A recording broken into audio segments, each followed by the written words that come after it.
Hello friends, स्वागत है आपका सीएल साइंस क्लासेज के यूट्यूब चैनल पर। आज आपको मैं जानकारी देने जा रहा हूँ लेसन 13 पारी तंत्र के बारे में। पारी तंत्र में किस प्रकार से छोटे छोटे क्वेश्चन आएंगे, लेकिन चैनल पर नए हो तो चैनल को लाइक शेयर और सब्सक्राइब जरूर कीजिएगा। तो चलो अपना वीडियो स्टार्ट करते हैं। पारी तंत्र, जिसको अपन इंग्लिश की भाषा में इकोसिस्टम के नाम से जानते हैं। पारी तंत्र, पारी तंत्र या इसको क्या बोलते हैं अपन, इकोसिस्टम बोलते हैं। इकोसिस्टम, इससे संबंधित क्वेश्चन बताने जा रहा हूं आपको मैं। तो पहला क्वेश्चन है आपका कि पारीतंत्र किसे कहते हैं। पारीतंत्र किसे कहते हैं। पारीतंत्र की आपको परिभाषा लिखनी है। तो पारीतंत्र किसको कहा जाता है कि पर्यावरण में जैविक और अजैविक घटक मिलकर, पर्यावरण में एक तो जैविक घटक है और एक अजैविक घटक है, ये दोनों घटक मिलकर एक जटिल तंत्र का क्या करते हैं, निर्माण करते हैं। तो उसे क्या कहा जाता है, पारीतंत्र कहा जाता है। तो इसकी परिभाषा क्या है कि पर्यावरण में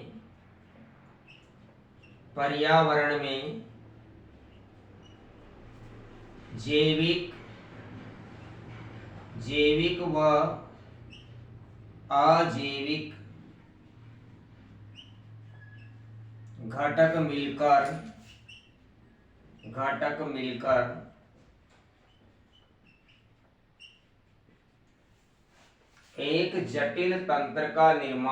घटक मिलकर एक जटिल तंत्र का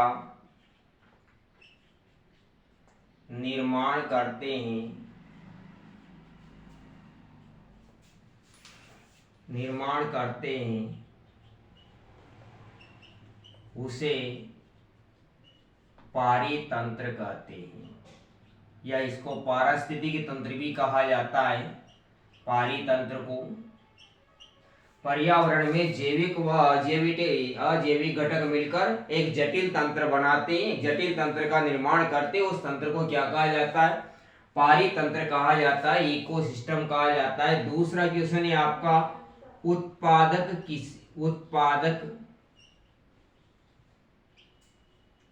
की परिभाषा लिखिए।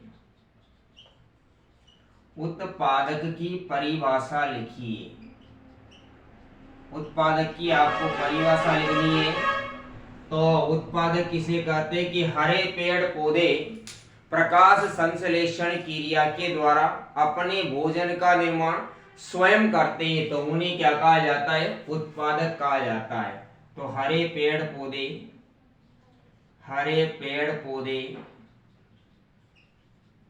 प्रकाश संश्लेषण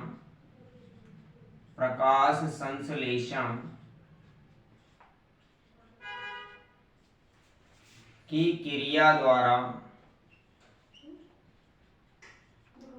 द्वारा अपने भोजन का निर्माण स्वयं करते हैं।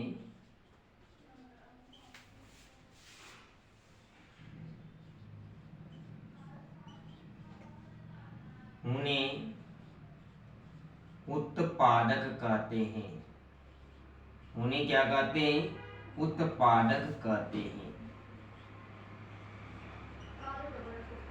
अगला क्वेश्चन है आपका ओजोन गैस का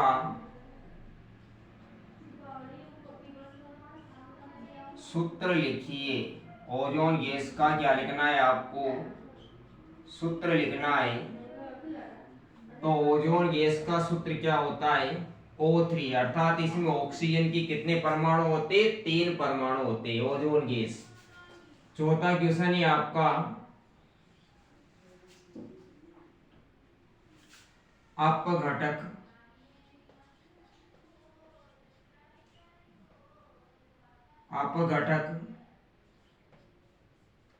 क्या है, या अपघटक किसे कहते हैं। तो अपघटक किसे कहते हैं, या इनको अपन अपमार्जक के नाम से भी जानते हैं। किसके नाम से जानते हैं? अपमार्जक, जिनको प्रकृति का क्या कहा जाता है? सफाई कर्मी कहा जाता है। क्यों कहा जाता है? ये अपघटक क्या होते हैं कि यह पर्यावरण में जटिल कार्बनिक पदार्थों को सरल कार्बनिक पदार्थों में बदलने का क्या करते हैं? कार्य करते हैं। इसलिए इनको प्रकृति का क्या कहा जाता है? सफाई कर्मी कहा जाता है। ये होते अपघटक। और सूक्ष्म जीव होते हैं, तो जो सूक्ष्म जीव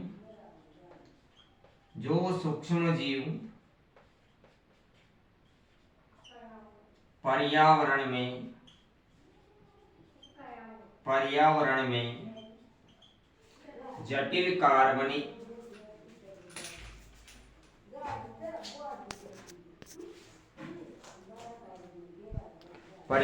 में जटिल कार्बनिक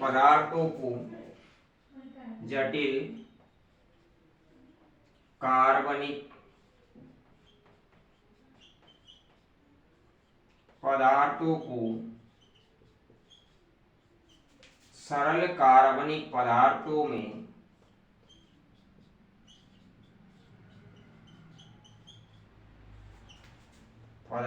में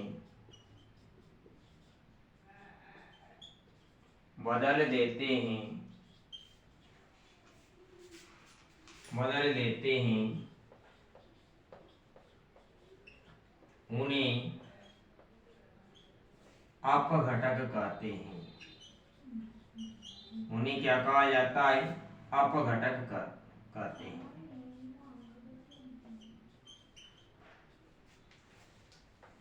पांचवा क्वेश्चन है आपका कि पारितंत्र में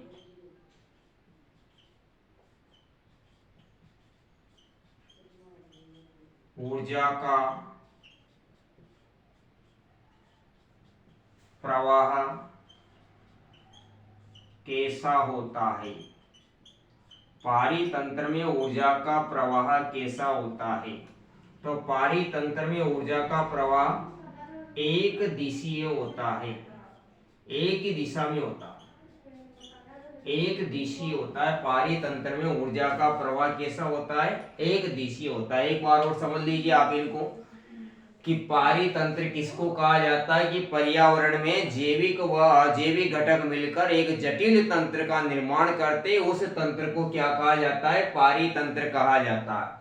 उत्पादक किसे कहते हैं? कि हरे पेड़ पौधे प्रकाश संश्लेषण की क्रिया द्वारा अपने भोजन का निर्माण स्वयं करते हैं, तो उन्हें क्या कहा जाता है? उत्पादक कहा जाता है। और ओजोन गैस का सूत्र होता है O3, जिसमें ऑक्सीजन की कितने परमाणु होते हैं? 3 परमाणु होते हैं। चौथा क्वेश्चन है आपका, अपघटक किसे कहते हैं? या अपघटक को अपन अपमार्जक कहा जाता है। अपमार्जक प्रकृति का सफाई कर्मी कहलाता है। क्यों कहलाता है? कि जो सूक्ष्म जीव एक प्रकार के सूक्ष्म जीव होते हैं, तो सूक्ष्म जीव पर्यावरण में जटिल कार्बनिक पदार्थों को सरल कार्बनिक पदार्थों में बदल देते हैं, तो उन्हें क्या कहा जाता है? अपघटक कहा जाता है। पांचवा क्वेश्चन है आपका कि पारितंत्र में ऊर्जा का प्रवाह कैसा होता है? तो पारितंत्र में ऊर्जा का प्रवाह एक दिशीय होता है। वीडियो अच्छा लगा हो तो वीडियो को लाइक, शेयर और सब्सक्राइब जरूर कीजिएगा। थैंक यू सो मच दोस्तों, धन्यवाद।